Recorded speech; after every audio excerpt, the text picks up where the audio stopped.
Hello everyone, today I will presentation about the Philip curve relationship between inflation and unemployment. My name is Fajar.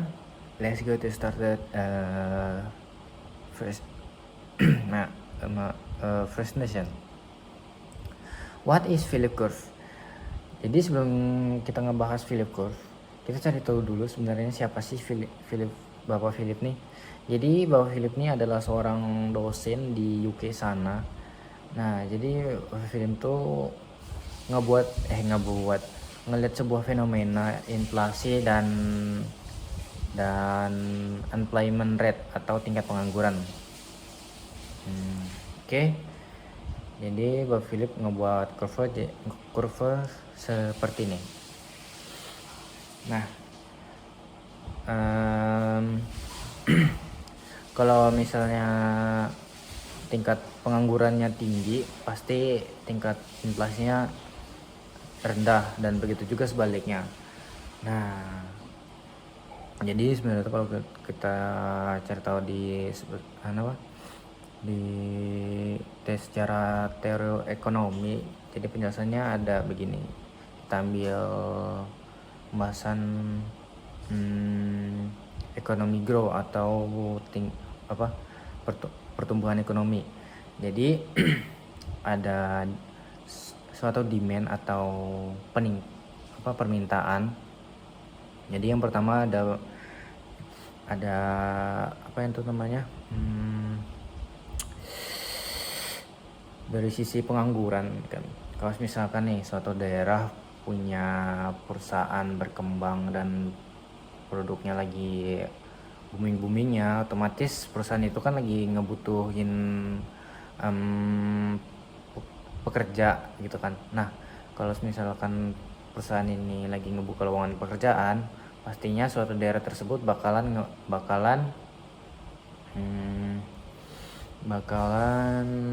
tingkat penganggurannya jadi rendah kan. Nah, ini tuh sangat disukai oleh suatu negara gitu ya kan. Nah, itu kalau di sisi tingkat pengangguran. Jadi di sisi keduanya ada di tingkat inflasi.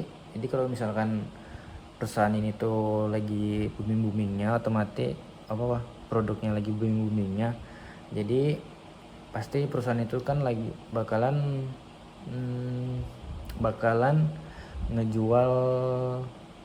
ngejual barangnya dengan harga mahal atau harganya dimahalin gitu kan, dari yang misalkan harga awalnya 100.000.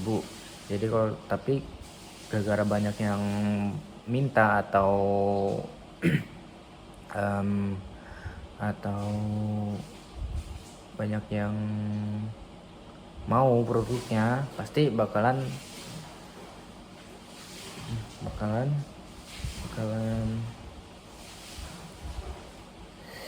langka kan produknya. Nah, disitulah terjadinya kalau produknya langka dan harganya naik, dan situlah terjadinya inflasi itu. Next. Nah, jadi di tahun 1970-an tuh ada namanya stagflation atau inflasinya tingkat inflasinya nge-stuck di situ aja gitu. Di tahun 1970 ada sebuah fenomena yang dimana inflasi dan employment tuh sama-sama tinggi gitu. Nah, di tahun 1990 sebaliknya, tingkat pengangguran dan tingkat inflasi sama-sama rendah gitu. Nah, di sini tuh banyak orang yang speechless atau kayak mikir kayak apa ini, teori apa ini gitu kan, kayak nggak sesuai banget sama yang teori di awal gitu. Terus gitu. Jadi kita balik lagi ke topik awal. Nah, jadi Philip curve tuh ada dua tipe. Yang pertama ada short run dan long run. Jadi kalau short run tuh yang sesuai kita bahas tadi ya kan, kalau misalkan tingkat penganggurannya tinggi pasti inflasinya rendah, dan begitu juga sebaliknya. Tapi kalau di long run tuh, jadi kalau di long run tuh ada di long run tuh